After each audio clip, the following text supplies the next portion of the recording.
सभी जो मीटिंग में जुड़े हुए भाई बहनों को जय मसीह।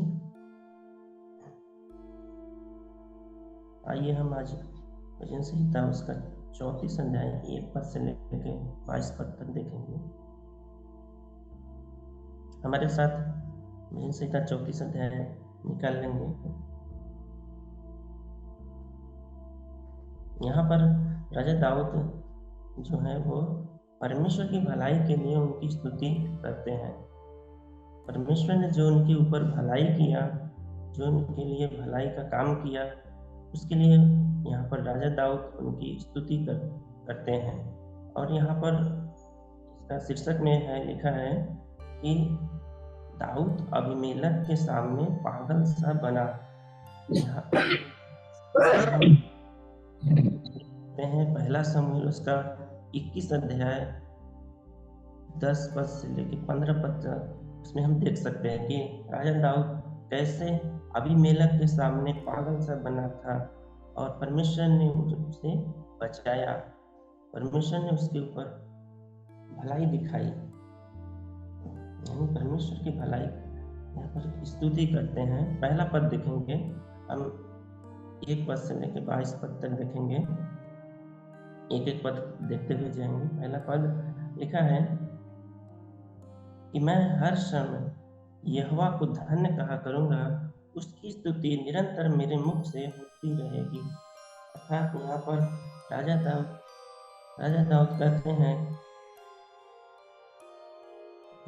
कहते हैं कि मैं हर समय यहोवा को धन्य कहा करूंगा, उसकी स्तुति निरंतर मेरे मुख से होती रहेगी।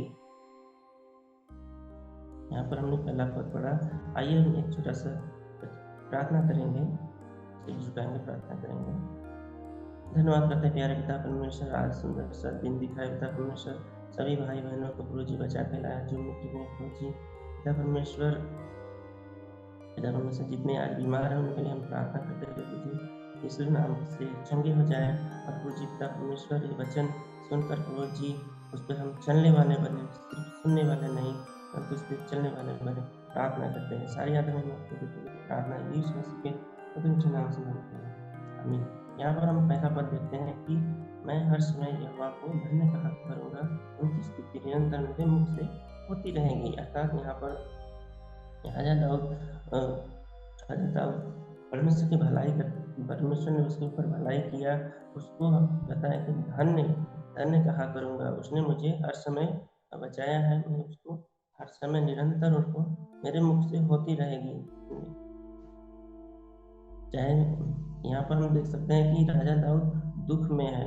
राजा दाऊद क्या है, दुख में। वो शाऊल से भाग रहा है, अबीमेलेक से भाग रहा है और उसके फिर से भाग रहा है। यानी कि वो दुख के समय बोल रहा है कि धन्यवाद, यानी कि हमें भी क्या करना चाहिए, परमेश्वर को दुख के समय क्या करना चाहिए, धन्यवाद देना चाहिए कि परमेश्वर ने हमें थोड़ा ही दुख दिया है, परमेश्वर ने हमें थोड़ा ही दुख दिया है। बाकी लोग देखेंगे कि बहुत दुखी में है, बहुत हमसे ज़्यादा दुख में है, लेकिन परमेश्वर ने हमें थोड़ा ही दुख दिया है। उसके लिए हमें परमेश्वर को धन्यवाद करना चाहिए कि परमेश्वर ने हमें थोड़ा ही दुख दिया है। और हमें सुख में भी क्या करना चाहिए, हमें क्या करना है, धन्यवाद करना चाहिए। यहाँ पर हम अय्यूब राजा को भी देख सकते हैं। अय्यूब राजा भी क्या था, वो भी यहाँ पर क्या है, अय्यूब को हम देख सकते हैं कि अय्यूब क्या है कि अय्यूब के भी ऊपर क्या था, बहुत दुख आया था वो लेकिन परमेश्वर को उसने क्या किया, बुराई नहीं की, उसने भी बुराई नहीं की। यानी कि हमें भी क्या करना चाहिए, दुख में हो चाहे सुख हो, हमें क्या करना, परमेश्वर को क्या करना चाहिए, धन्यवाद करना चाहिए। दूसरा वचन पढ़ेंगे, मैं यहोवा पर घमंड करूंगा, नम्र लोग यह सुनकर आनंदित होंगे। यानी कि मैं यहोवा पर घमंड करूंगा, यानी कि हमें क्या करना चाहिए, यहोवा को छोड़ किसी बातों पर हमें घमंड नहीं करना चाहिए। बाइबल में लिखा है ना कि बहुत से लोग कि शायद उनके पास बहुत सारा धन होगा, वो धन पर घमंड करेंगे। बहुत सारे लोग उनके पास ज़्यादा बुद्धि होगा तो बुद्धि पर घमंड करेंगे। एक वचन है, पढ़िएगा,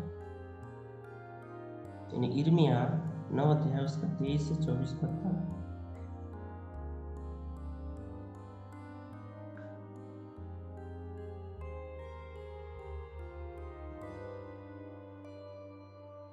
यिर्मयाह 9 अध्याय 23 से 24 पद तक लिखा है, यहोवा यूं कहता है, बुद्धिमान अपनी बुद्धि पर घमंड न करे, वीर अपनी वीरता पर घमंड न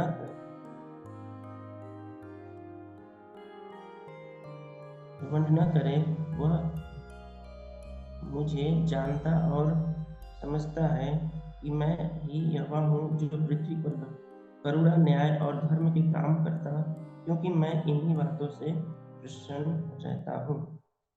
यहाँ पर हमें क्या करना है? परमेश्वर पर सिर्फ घमंड करना चाहिए और किसी बातों पर घमंड नहीं करना चाहिए, जिससे कि नम्र लोग यह सुनकर आनंदित होंगे। तीसरा पद पढ़ेंगे कि मेरे साथ यहोवा की पढ़ाई करो और आओ हम मिलकर उसके नाम की स्तुति करें।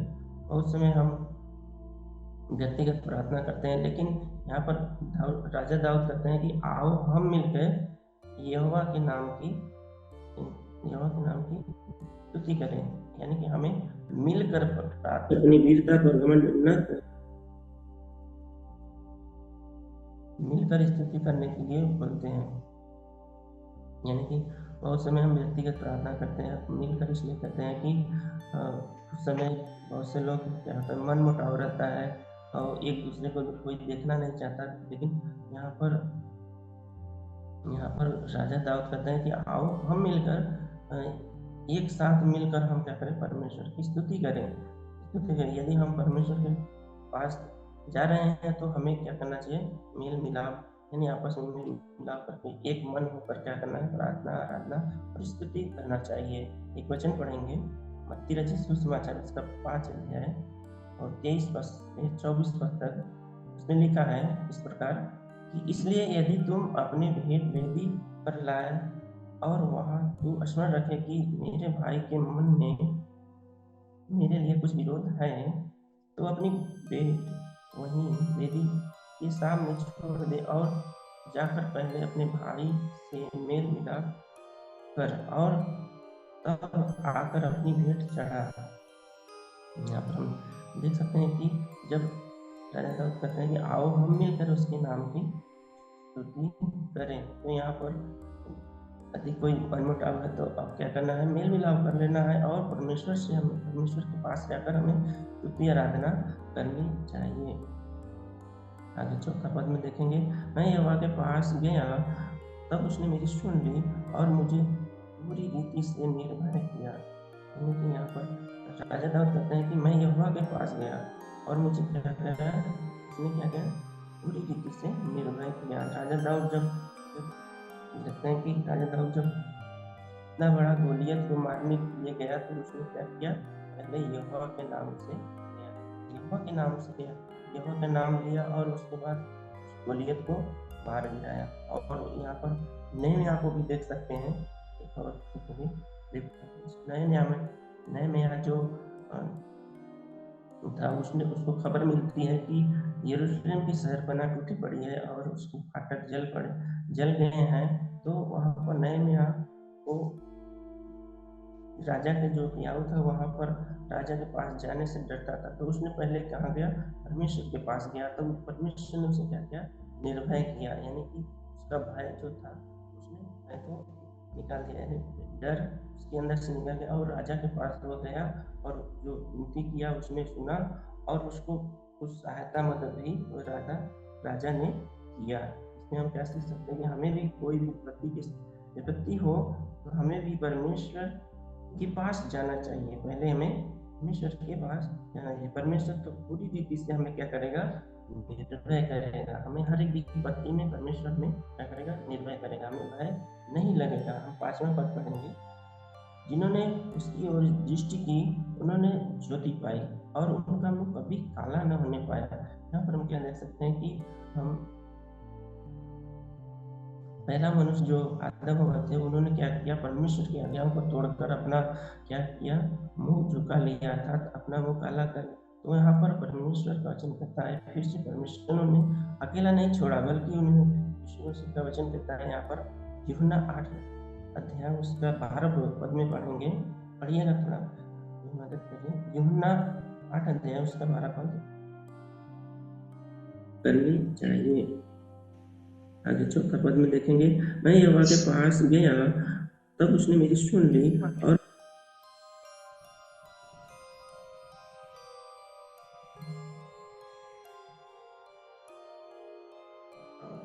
यूहन्ना 8:12 पद।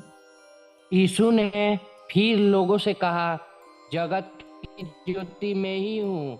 जो मेरे पीछे हो लेगा वो अंधकार में न चलेगा, परंतु जीवन की ज्योति पाएगा। आमीन। धन्यवाद ब्रदर। प्रभु आपको आशीष करें। यहाँ पर लिखा है कि यीशु ने फिर लोगों से कहा, जगत की ज्योति मैं हूँ। अर्थात यहाँ पर जब आदम हवा को परमेश्वर ने अकेला नहीं छोड़ा, बल्कि फिर एक वचन बोलता है कि मैं जगत की ज्योति हूँ, जो कोई मेरे पास आएगा वो क्या होगा, अंधकार में न चलेगा। अर्थात उनका मुंह क्या हुआ, लज्जित नहीं होने पाएगा, उनका मुंह काला नहीं होने पाएगा। अर्थात अंधकार क्या है, शैतान के रास्ते पर चलना, और ज्योति क्या है, प्रभु यीशु मसीह के रास्ते पर चलना, जिससे कि हाँ, जो प्रभु यीशु मसीह के पास चलेगा आएगा, जो ज्योति में चलेगा, उनका मुंह कभी लज्जित नहीं होगा, उनका मुंह कभी काला नहीं होगा। यहाँ पर एक वचन कहना चाहता है, अच्छे पद में पढ़ेंगे, इस दीन जन ने पुकारा, तब यहोवा ने सुन लिया और उसको उसके सब कष्टों से छुड़ा लिया। जब हम दीन होकर परमेश्वर को पुकारेंगे, प्रार्थना करेंगे, तो परमेश्वर हमारी सुनता है। दानियल को देखेंगे कि दानियल ने भी क्या हुआ, अपने आप को दीन बनाया और परमेश्वर से दुहाई दी। परमेश्वर ने उसको उसकी प्रार्थना को सुना। हो सकता है आपका उत्तर तुरंत ना हो आए, लेकिन परमेश्वर हमारी प्रार्थना आराधना क्या करता है, सुनता है और हमें हर एक कष्टों से छुड़ाता है। लेकिन देखेंगे 34 का 7 पद, यहोवा के डरवैयों चारों ओर उसका दूत छावनी किए हुए उसको बचाता है। जब हम परमेश्वर से डरेंगे डरते हुए उसके पद चिन्हों अर्थात उसके हर एक नियम, उसकी आज्ञाओं पर चलेंगे, तो परमेश्वर हमें क्या करेगा, उसका दूत हाथों हाथ हमें बचा लेंगे। यानी कि हमें यहोवा के डरवैयों को, अर्थात हम यहोवा से हम डरेंगे तो हमें डरना मतलब कि उनकी आज्ञाओं पर चलना है, उनके पद चिन्हों पर चलना है, ये सब है। पौलुस और सिलास को भी देख सकते हैं कि उन्होंने क्या क्या परमेश्वर की आज्ञाओं पर चला और वे क्या हुए, फरीसियों शास्त्रियों ने क्या किया, जेल में डाल दिया। लेकिन उनकी दुआओं की वजह से क्या हुआ, वो लोग आजाद हो गए। यानी कि परमेश्वर के दूत ने क्या किया, उनको जेल से छुड़ा दिया। और देख सकते हैं कि उनके दूध हाथों हाथ उठा लेंगे। यीशु मसीह को भी देखेंगे कि जब शैतान उनको परीक्षा लेता है, दूसरा परीक्षा की अपने आप को मंदिर से नीचे गिरा दे, तो तेरे दूत, परमेश्वर के दूत तुझे हाथों हाथ उठा लेंगे। यहाँ पर हम देख सकते हैं कि जब हम परमेश्वर की आज्ञाओं पर उनके डरते हुए उनकी आज्ञाओं पर चलेंगे, तो परमेश्वर के दूत हमें क्या करेंगे, हर समय हमें क्या करेंगे, हाथों हाथ बचाते रहेंगे। आगे हम देखेंगे परख कर देखो कि यहोवा कैसा भला है, क्या ही धन्य है वह पुरुष जो उसकी शरण लेता है। यहाँ पर परख करके मतलब क्या है कि इंग्लिश में हम देखेंगे कि टेस्ट लिखा है, अर्थात टेस्ट का मतलब है कि चखना। यहाँ पर लिखा है कि चख कर देखिए यहोवा कैसा भला है, क्या ही धन्य वह पुरुष जो उसकी शरण लेता है। यानी कि हमें परमेश्वर को चखने के लिए बोलता है, चखने के लिए बोलता है। जब आप यहोवा को चखेंगे नहीं, तब तक नहीं जानेंगे कि वह कैसा है। बहुत से लोग यहोवा के बारे में जानते हैं, लेकिन यहोवा को नहीं जानते। यहाँ पर यहोवा के बारे में तो जानते हैं, लेकिन यहोवा को हमें जानने की जरूरत है, यानी चखने की जरूरत है। जब आप किसी फल को देखेंगे तो देख कर बता नहीं सकते, कभी उसे यदि खाए नहीं है तो देख कर बता नहीं सकते कि उसका स्वाद कैसा है, जब तक उसको चखेंगे नहीं। जब उसको टेस्ट करेंगे तब यह जानेंगे कि हाँ, यह मीठा है या कड़वा है या कैसा है, तब उसको हम जानेंगे। तो हमारा परमेश्वर क्या है, वह मीठा है, वह प्यार का सागर है। जब तक हम उसको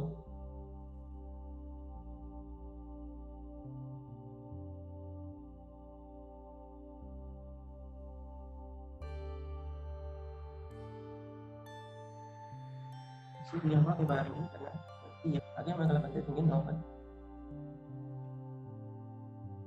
ये यहोवा के पवित्र लोगों, उसका भय मानो, क्यों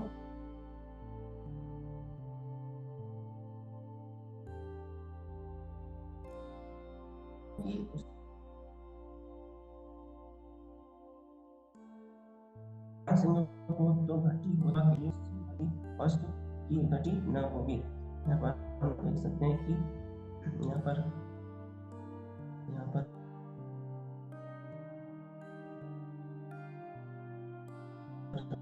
राजा दाऊद कहते हैं कि यहोवा के डरवैयों को इसकी बात घटी नहीं होती, घटी नहीं होती। अर्थात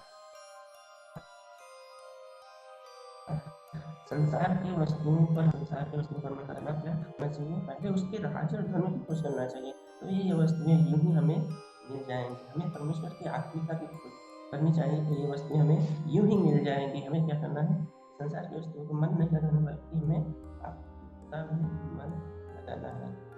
लिखा है जवान सिंह को घटी होती है, अर्थात कि जो जंगल में शेर रहते हैं उनको कभी कभी तो बिना भूखे ही बिना खाए सो जाते हैं, लेकिन हमें यहोवा के खोजियों को किसी बात की घटी नहीं होगी,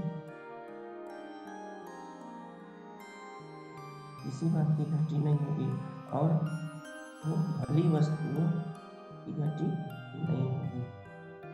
भली वस्तु मतलब क्या है कि मत्ती 7 का 9 पद 10 पद में क्या लिखा है कि तुम बुरे होकर अपने बच्चों को क्या अच्छी वस्तुएं भली वस्तुएं देते हो, तो यहोवा तो अच्छा है, तो वो अपने बच्चों को क्या देगा, अच्छी वस्तुएं क्यों न देगा, भली वस्तुएं क्यों न देगा।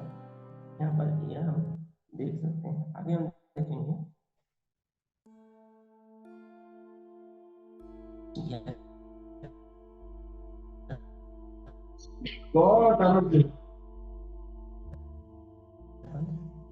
ये 34-11 से 13 तक देखेंगे। मैं पढ़ना सिखाऊंगा। वह कौन मनुष्य है जीवन की इच्छा रखता और दीर्घायु चाहता है, ताकि भलाई दिखे, अपनी जीव को बुराई से रोक रख और अपनी मुख की चौकसी कर कि उससे छल की बातें ना निकले। अर्थात यहाँ पर हम क्या देख सकते हैं कि जैसे का राजा दाऊद कहते हैं कि 13 में 11 से लेकर 13 तक कहते हैं कि तो यहाँ पर राजा दाऊद कहते हैं कि हे लड़कों, वह कौन मनुष्य जो दीर्घायु चाहता है, तो हमें क्या करना चाहिए, अपनी जीभ पर लगाम लगाना चाहिए। हमें जो जीभ है ना, ये जीभ है वह जीवन और मृत्यु दोनों देती है। एक झरने से मीठा पानी निकलना चाहिए, खारा पानी नहीं निकलना चाहिए। उसी प्रकार हमें भी हमारे भी मुख से मीठा बोलना चाहिए, तो हम दीर्घायु अर्थात आनंद का जीवन पाएंगे। और आगे देखेंगे फिर राजा दाऊद कहते हैं 14 पद में कि छोड़ो, भलाई कर, मेल और रोग उसी पर पीछा कर, बुराई को छोड़ना चाहिए, भलाई कर मेल क्या करना है, हमें देना है। यहाँ पर हमें क्या करना है, मेल आपस में मिलकर रहने के लिए बोलता है। इफिसियों 6:15 में भी हम देख सकते हैं कि यहाँ पर लिखा है, इफिसियों 6:15 में लिखा है कि और पाँवों में मेल का सुसमाचार की तैयारी के जूते पहनकर, अर्थात यहाँ पर क्या करना है, यहाँ पर हमें यीशु से लोगों का मेल कराने के लिए सुसमाचार को बांटने के लिए कहना है राजा दाऊद यहाँ पर। अगला हम देखेंगे 15 पद।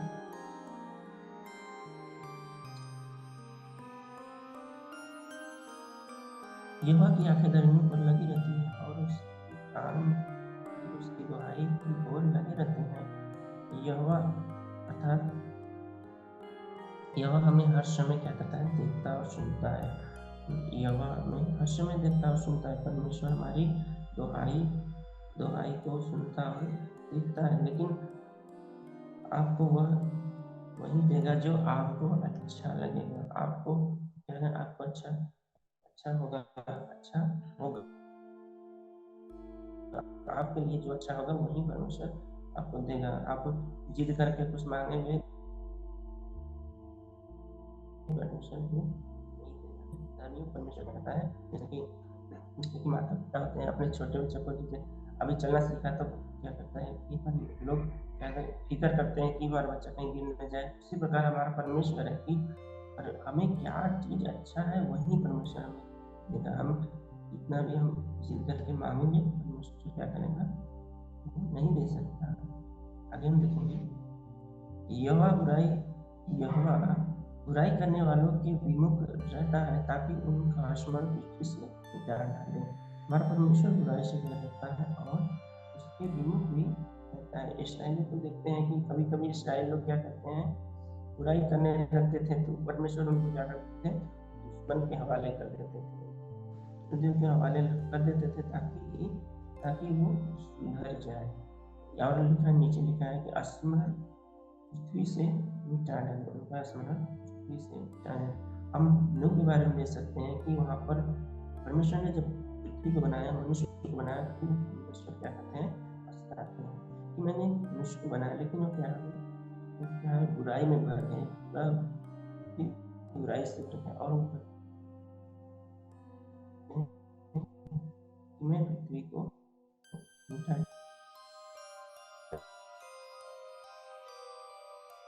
लोगों को मिटा डाले, गया करते हैं लोगों को, उन्हों की पर धर्मी दुआई देते हैं और यह सुन रहा है और वो सब विपत्तियों से छुड़ाता है। धर्मी जब दुआई देंगे तो हमारा परमेश्वर जो दयालु परमेश्वर है, हमें क्या करता है, हर एक विपत्ति से बचाता है। अगला हम देखेंगे, अच्छा पद,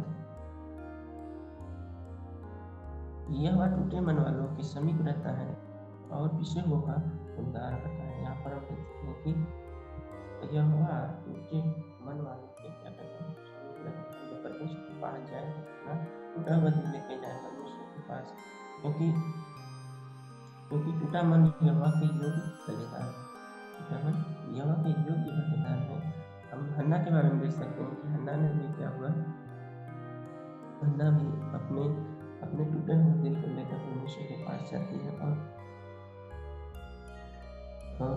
टूटा मन लेकर हमें यहोवा के पास जरूर जाना चाहिए। हमें कहना है, नम्र दिन बनकर परमेश्वर के पास जाना चाहिए। पिसा हुआ मतलब कि पिसा हुआ इसमें पिसे हुआ का उद्धार करता है। अर्थात अन्ना जो थी उसकी सौतन, अन्ना की जो सौतन थी वो क्या करती थी, बार बार उसको चिढ़ाती थी कि तेरे पुत्र नहीं है, और वो क्या थे, उसकी बातों के नीचे वो पिस गई थी, वो पिसी हुई थी और उसका उसका दिल था परमेश्वर के पास समीप गई और रो बिलख कर उसने कही तुम्हारी परमेश्वर ने उसकी सुनी और परमेश्वर उसको देखा और उसकी प्रार्थना को सुना और उसको उसका क्या किया, उद्धार भी किया। आगे हम देखेंगे इस पर, धर्मी पर बहुत सी विपत्तियां पड़ती तो है, परंतु यहोवा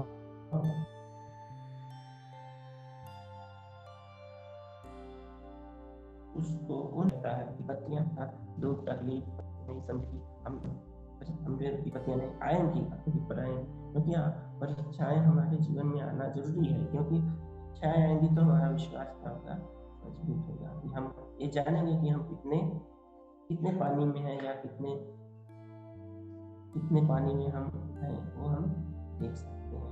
लेकिन हमें परीक्षा के समय क्या करना है, विपत्तियों के समय हमें धीरज रखना है, हमें अय्यूब के साथ रहना है, अय्यूब की तरह हमें धीरज रखना है, हमें धीरज बनाए रखना है, हमारा विश्वास जगमगाना नहीं चाहिए, सिर्फ प्रार्थना करना है, फिर यहोवा उनको उससे मुक्त करेगा। 20 पद देखेंगे, वह उनकी हड्डी हड्डी की रक्षा करता है और उसमें से एक भी टूटने नहीं पाती। यहाँ पर हम यीशु मसीह के बारे में कहा गया है कि यीशु मसीह जब क्रूस पर थे तो वहाँ पर यीशु मसीह की हड्डी को नहीं तोड़ा गया था, या उनके जो अगल बगल थे उनकी हड्डियाँ तोड़ दी गई थी, लेकिन यीशु मसीह की हड्डी का नहीं तोड़ी गई। और यह वचन कहता है। अगला हम देखेंगे 21 पद, दुष्ट अपनी बुराई के द्वारा मारा जाएगा और धर्मी के बैरी दोषी ठहरेंगे। यानी कि यहाँ पर राजा दाऊद कहते हैं शाऊल के बारे में कि शाऊल जो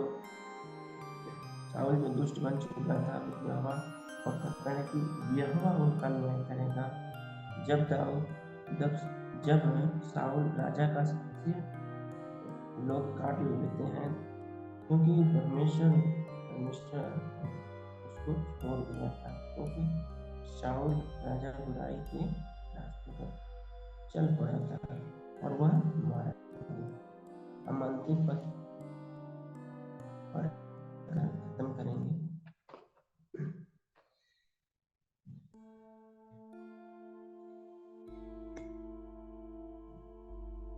34 का 22, यहोवा अपने दासों का प्राण मोल लेकर बचा लेता है और जितने उनके शरणागत हैं उनमें से कोई भी दोषी न ठहरेगा।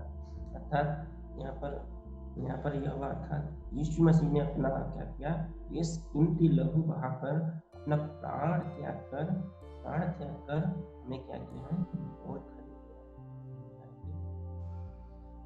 दासों को प्राण मोल लेकर बचा लेता है।